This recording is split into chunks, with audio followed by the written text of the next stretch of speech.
Opera Winfrey இவங்க ஒரு கருப்பின பெண். ஜனவரி 29, 1954 யுஎஸில் மிசிசிப்பி கிராமத்தில் பிறந்திருக்காங்க. இவங்க அம்மா வெர்னிடா லீ, அப்பா வெர்னான் வின்ஃப்ரோ. ஓப்ராவோட அம்மாவும் அப்பாவும் மேரேஜ் பண்ணிக்கல. 2 பேரும் பிரிஞ்சு வாழ்ந்துட்டு இருந்திருக்காங்க. அவங்க அப்பா நாஷ்விலால முடித்திருத்தும் வேலையை பார்த்துட்டு இருந்திருக்காரு. அவங்க அம்மா மில்வாக்கி நகரத்தில் வீட்டு வேலைகளை பார்த்துட்டு இருந்திருக்காங்க. வீட்டு வேலைகளையும் செஞ்சுக்கிட்டு ஓப்ராவை அவங்களால பார்த்துக்க முடியல. ஓப்ராவை தன்னுடைய அம்மா ஹார்டிமேலி இருக்க கிராமத்தில் போய் விடுறாங்க. தன்னுடைய பாட்டி வீட்டில் 6 வருஷமாக இருந்திருக்காங்க. குடும்பத்தில் ரொம்ப கஷ்டம். ஓப்ராவுக்கு போட்டுக்க ட்ரெஸ்ஸு கூட இருக்காதாம். பக்கத்து கடைக்கு வர உருளைக்கிழங்கு சாக்கு மூட்டை பையை வாங்கி சாக்கு பையை தச்சு ட்ரெஸ்ஸாக போட்டுக்குவாங்களாம்.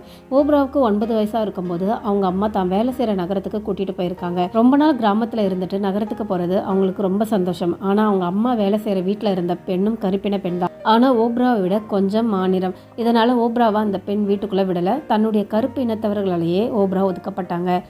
அந்த டைமில் ஓப்ராவுக்கு அவங்க ரிலேஷன் பக்கத்து வீட்டுக்காரங்களால் பாலியல் வன்கொடுமை ஏற்பட்டிருக்கு. இதை அவங்க அம்மா கிட்ட கூட சொல்ல முடியல. நாட்கள் செல்ல செல்ல ஓப்ரா தனக்கு பிடிச்ச ஒரு பையன் கூட வீட்டை விட்டு ஓடி போகிறாங்க. 14 வயசில் திரும்ப வரும்போது ப்ரெக்னெண்ட்டாக இருந்திருக்காங்க. குறை பிரசவத்தில் குழந்தை பிறந்து இறந்துடுது. வெர்னிடா லீயால் ஓப்ராவை பார்த்துக்க முடியல. நாஷ்விலாவில் இருக்க அவங்க அப்பா கிட்ட ஓப்ராவை அனுப்பி வைக்கிறாங்க. வெர்னான் வின்ஃப்ரோ ரொம்ப கண்டிப்பானவர். ஓப்ராவை நாஷ்விலாவில் இருக்கிற ஸ்கூலில் சேர்த்து படிக்க விடுறாரு.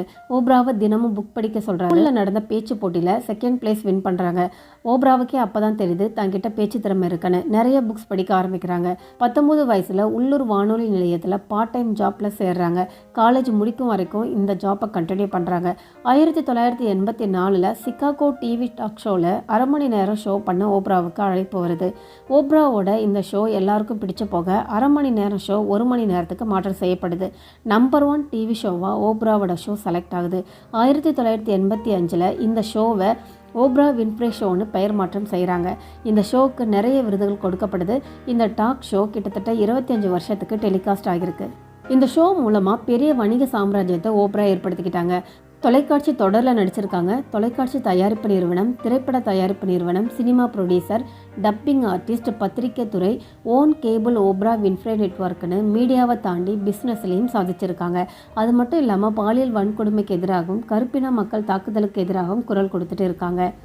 இவங்க சொத்து மதிப்பு சுமார் 300 கோடி US$. ஒரு காலத்தில் சாக்கு பையை தச்சு ட்ரெஸ் போட்டவங்க. தன்னுடைய கருப்பின மக்களால் ஒதுக்கப்பட்ட ஓப்ரா இன்னைக்கு உலக கோடீஸ்வரர்களை ஒருத்தராக இருக்காங்க. இவங்களை பார்க்கும்போது ஒரு சில விஷயங்களில் திவ்யதர்ஷினி தான் ஞாபகத்துக்கு வராங்க. சில இன்டர்வியூவில் டிடி சொன்னது, ஸ்கூல் விட்ட உடனே ஸ்கூல் யூனிஃபார்மோட நேராக விஜய் டிவி செட்டுக்கு தான் போவாங்களாம். அங்கே ரெடி ஆகிட்டு ப்ரோக்ராம் பண்ணுவாங்களாம். இப்படி ஸ்கூல் டேஸ்லேருந்தே தன்னுடைய பேச்சு திறமையால் அந்த சேனலில் தனக்கான ஒரு இடத்தை ஏற்படுத்திக்கிட்டாங்க. அவங்க இன்டர்வியூ எடுக்கிற செலிப்ரிட்டிஸை கஷ்டப்படுத்துகிற எந்த கேள்வியும் கேட்க மாட்டாங்க. அவங்க டீம் கேட்க சொன்னாலும் கேட்க மாட்டாங்களாம். செலிப்ரிட்டிஸ்க்கும் சரி ஆடியன்ஸ்க்கும் சரி நல்ல என்டர்டைன்மெண்ட்டாக அந்த ஷோவை கொண்டு போவாங்க. சும்மா யாரும் சொல்லலை, வாயுள்ள பிள்ளை பிழைக்கும்னு.